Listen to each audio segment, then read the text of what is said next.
Have you ever worked hard for years and still felt like your life was standing perfectly still? You pay the bills, you do the right things, you wait for the season when everything finally changes, and it never seems to come. Maybe you felt deep down a quiet shame about where you are. The feeling that you were meant for more, but somehow you got stuck. The man in this story felt all of that. He was a farm boy with 1 year of college, broke at 25, too poor to buy a box of cookies from a child at his own front door. And yet he would go on to teach millions of people on every continent how to build a life. One of his students became the most famous motivational speaker in the world. This is not a fable. This man truly lived. His name was Jim Rohn, and the way he changed has almost nothing to do with luck and almost everything to do with one idea: stay with me until the end.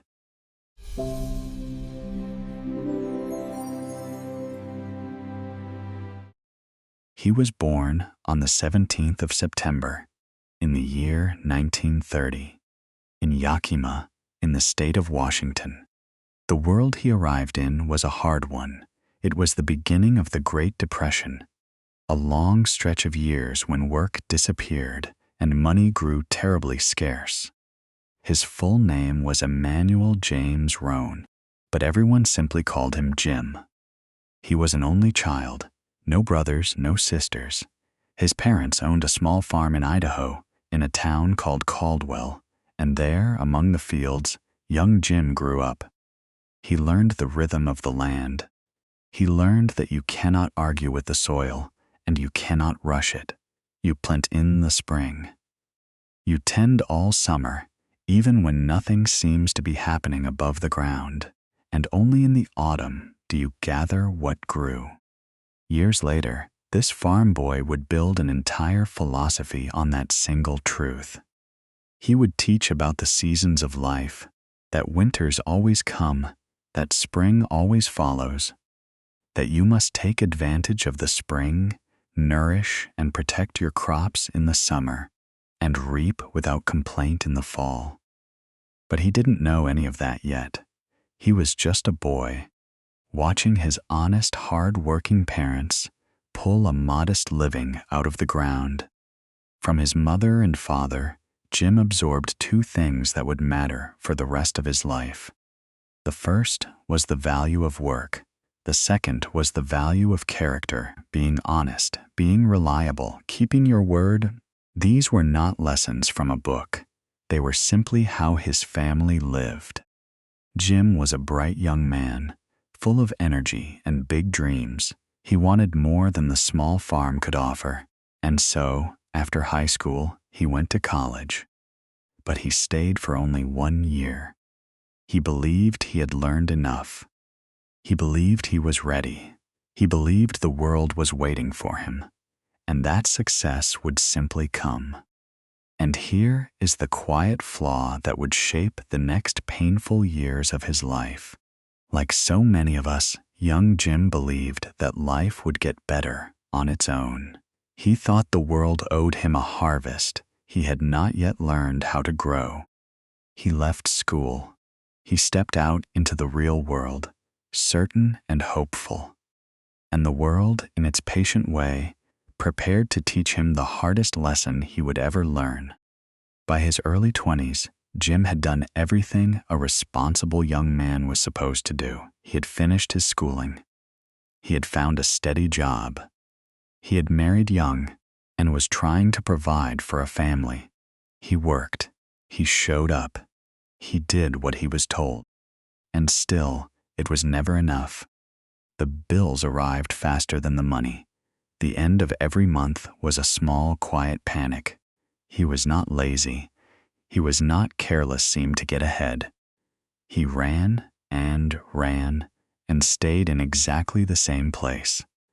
By the time he was 25 years old, Jim Rohn was, in his own honest words, broke. And worse, he was beginning to lose hope. There is a story Jim told about himself for the rest of his life. He told it gently, never to shock people, but to wake them up, the way it had once woken him. One day, a young girl came to his door. She was a Girl Scout, selling small boxes of cookies to raise a little money for her troop. She was polite. She was cheerful. She gave her little speech, and then she smiled and asked if he would like to buy some. And Jim wanted to. With all his heart, he wanted to say yes. But he reached into his pocket, and he did not have it. He did not have the $2 or $3 to buy a box of cookies from a child. So he did something he was deeply ashamed of. He lied. He smiled back at the girl and told her, kindly, that he already had plenty of cookies in the house. Thank you very much. And he closed the door. Then he stood alone on the other side of that closed door, and something inside him broke open. He was a grown man. He had a family, and he had just lied to a little girl because he could not afford a box of cookies. In that moment, all his excuses fell silent. He stopped blaming the economy. He stopped blaming his employer, his town, his luck, the hard times. For the first time in his life, Jim looked at the one thing he had been avoiding, himself. He made a decision, right there. He whispered a promise that would change everything. He said, I don't ever want to live like this again. And if my life is going to change, then I am going to have to change. It was a powerful decision, but a decision is only a seed. Jim had the will to change. What he did not have was the way. He did not know what to plant or how. He needed someone to show him. And then, as it so often happens, right after the lowest moment, someone did. When Jim was about 25 years old, in the year 1955, he met a man who would become his mentor. A mentor is a wise guide, someone further along the road who turns and helps you climb. The man's name was Earl Shoaff, John Earl Shoaff. Earl was a successful entrepreneur. An entrepreneur is someone who builds their own business, and he was, by every account, warm, generous, and genuinely wise. He was wealthy, but it was not his money that drew Jim in. It was the way he saw the world. When Earl Shoaff spoke about life and success, Jim felt something he had not felt in years. He felt that maybe, just maybe, things really could be different. Jim went to work selling for Earl's company, first a nutrition company called Abunda Vita, and later, in the year 1957, a new company Earl helped start called NutriBio. Jim sold products directly to people, door to door, but the products were never the real gift. The real gift was everything Earl taught him in those years, a way of thinking that Jim would spend the next half a century passing on to the world. Earl gently turned Jim's whole life around by turning one question around. For years, Jim had been asking the world to change. He wanted better pay, better luck, an easier road. He kept waiting for his circumstances to improve, and Earl, kindly but directly, taught him a truth that stung at first, and then set him free. Earl taught that you should not spend your life only working hard at your job. Your job, he explained, will earn you a living, and that is good and necessary. But it is working hard on yourself, on your skills, your knowledge, your character, your discipline, that builds your fortune and your future. Jim never let that idea go. Decades later, in his own words, he would say it to millions. Work harder on yourself than you do on your job. If you work hard on your job, you will make a living. If you work hard on yourself, you can make a fortune. Earl asked Jim hard, honest questions, not to wound him, but to wake him. He helped Jim see that the problem in his life had never really been out there in the world. The real work was always going to be in here, on the inside. Earl's quiet teaching, which Jim repeated for the rest of his days, was simple. For things to change, you have to change. Was simple. For things to get better, you have to get better. And this is where the farm boy's oldest knowledge came rushing back to meet his mentor's wisdom. The seasons, the soil. You do not beg the field for a harvest. You become a better farmer. You prepare the ground, you plant good seed, you tend it with discipline day after day, even when nothing shows. And then, in time, the harvest comes, not as a gift, but as a result. Earl gave Jim a kind of challenge, the way every good mentor does. He challenged him to become a student of his own life, to read, to learn, to set goals, to refine his character, to use his time on purpose, to stop drifting and start designing. Jim later said that Earl taught him the greatest lesson of his life, that the same wind blows on us all, the winds of disaster. Opportunity and change, and the difference in where people end up is not the wind. It is the set of the sail.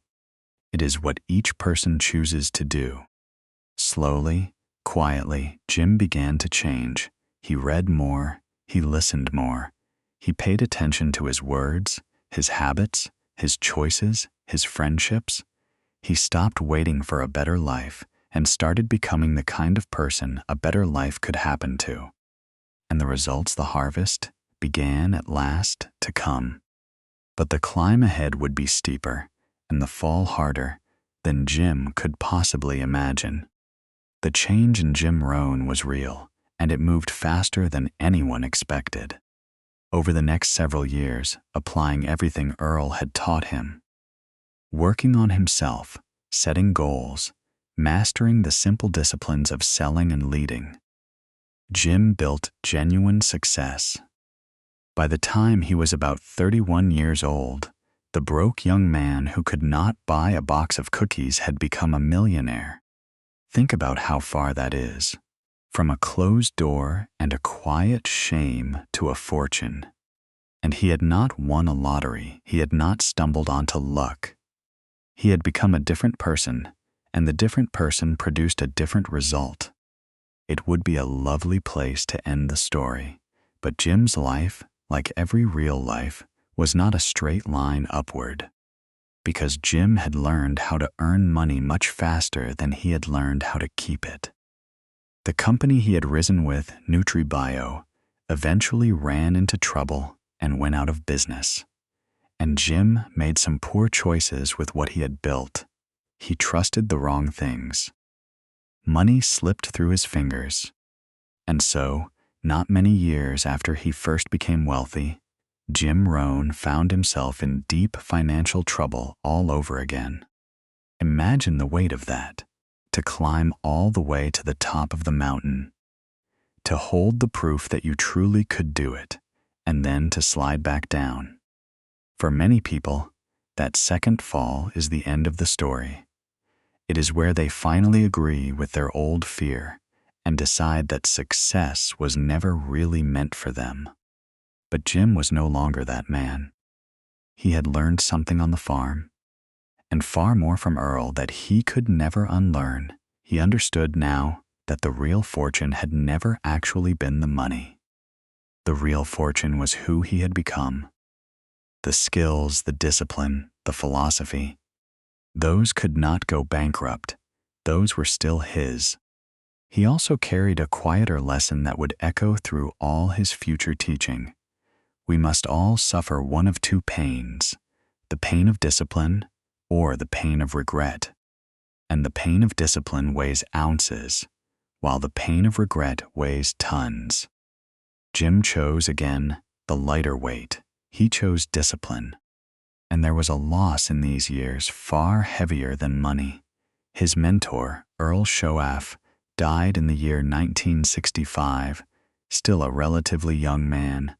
The guide who had turned Jim's life around was gone. But the seeds Earl had planted in him were now fully rooted. The student would have to carry the teaching forward alone. So Jim began again, more carefully this time, wiser, humbler, steadier. He rebuilt, not by magic and not overnight, but by the same patient, unglamorous disciplines that had lifted him the first time, the reading, the goals, the work on himself, season after season. And then his life turned in a direction he never planned and never could have predicted. Intently, one day, Jim was invited to tell his story to his local Rotary Club, a small community group of business people. They simply wanted to know how a farm boy had risen, fallen, and risen again. Where had this philosophy come from? He was nervous. But when he stood up and began to speak, something remarkable happened. People leaned in. They listened. His words were simple, warm, and true. He did not pretend to be perfect. He just told the honest truth about effort, choices, character, and change, the truths he had paid for so dearly. When he finished, others wanted him to come and speak to their groups too. And then others after them. In the year 1963, at the Beverly Hills Hotel, Jim Rohn gave his first true public seminar. It was the beginning of a second life. That single talk grew into a series of live seminars and workshops he called The Adventures in Achievement. And for more than 40 years, Jim Rohn traveled the world, speaking to audiences in dozens of countries, to millions of people in total. They began to call him America's foremost business philosopher. A philosopher is someone who thinks deeply about how to live a good life. Jim wrote books with calm, clear titles, like The 5 Major Pieces to the Life Puzzle and 7 Strategies for Wealth and Happiness. He recorded his talks, and those recordings traveled into homes and cars and headphones long after the rooms had emptied. In the year 1985, his peers honored him with one of the highest awards in professional speaking. But Jim's ideas were never complicated, and that was the secret of their power. He taught that success is not one heroic act, but a few simple disciplines, practiced every single day. He taught that we should be grateful, that we should set goals, that we should become lifelong students. He taught people to design their days on purpose, warning that either you run the day or the day runs you. And he taught, again and again, that we are powerfully shaped by the people we spend our time with, that we slowly, quietly become like those closest to us, so we should choose that company with great care. And here is the most beautiful part of all. Among the many young people who came to hear Jim Rohn speak in those years was a poor, hungry teenager, a young man with almost nothing, searching for a way to build a life. That teenager listened to Jim and worked for him and was changed by him. His name was Tony Robbins, and he would go on to become, perhaps, the most famous personal development speaker in the entire world. So the farm boy who once had a mentor named Earl had become a mentor himself. Later, a man named Kyle Wilson would become Jim's business partner and friend for 18 years, helping carry his message to even more people. And so the gift kept moving outward, hand to hand, life to life. The seed that Earl Shoaf planted in one broke, a shamed young man at a kitchen table had become a forest, and not one of the people walking in its shade had ever needed to meet Earl at all. But every life, even the brightest, has a final season. In his later years, Jim Rohn became ill. He developed a serious condition of the lungs called pulmonary fibrosis, a disease that slowly makes it harder and harder to breathe. He faced it the way he had faced every winter of his life, quietly and with dignity. On the 5th of December, in the year 2009, Jim Rohn passed away. He was 79 years old. The boy from the small Idaho farm was gone. But look at the distance that boy had traveled. He had stood broke and ashamed behind a closed door. He had built a fortune and lost it and built it again.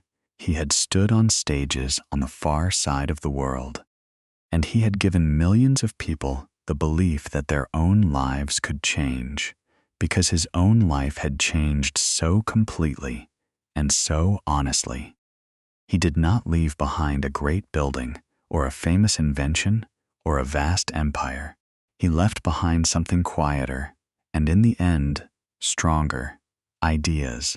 Simple, durable ideas that still echo today in the words of teachers and students who were not even born when he first spoke them. Work on yourself. Choose discipline over regret. Mind the seasons. For things to change, you must change first. That was Jim Rohn's true harvest. Not the fortune he earned twice over, but the countless lives he helped to grow. My friend, I want to leave you with the truth that Jim Rohn paid so much to learn. Your life will not get better merely by chance. It will get better by change, and that change has to begin inside you, with the one person you can always work on, yourself. You can spend your years working hard at your job, and it will give you a living. But the day you begin to truly work on yourself, that is the day your whole life begins to grow. So here is what you can carry from his life, starting today. First, stop waiting for the world to get easier and start working to make yourself stronger and wiser. Read the book, learn the skill, refine your character. Second, choose the small disciplines and repeat them every day, because a few simple disciplines practiced daily are what build a remarkable life. And third, remember the farm boy's oldest lesson. Respect the seasons, plant in your springs, hold on through your winters, and do not despair in the long, quiet summer when the work is done, but the harvest has not yet shown, because beneath the soil, the roots are already growing. You are the soil, you are the seed, and you are the one who tends the field. Work on yourself first, and then patiently watch what your life becomes able to give.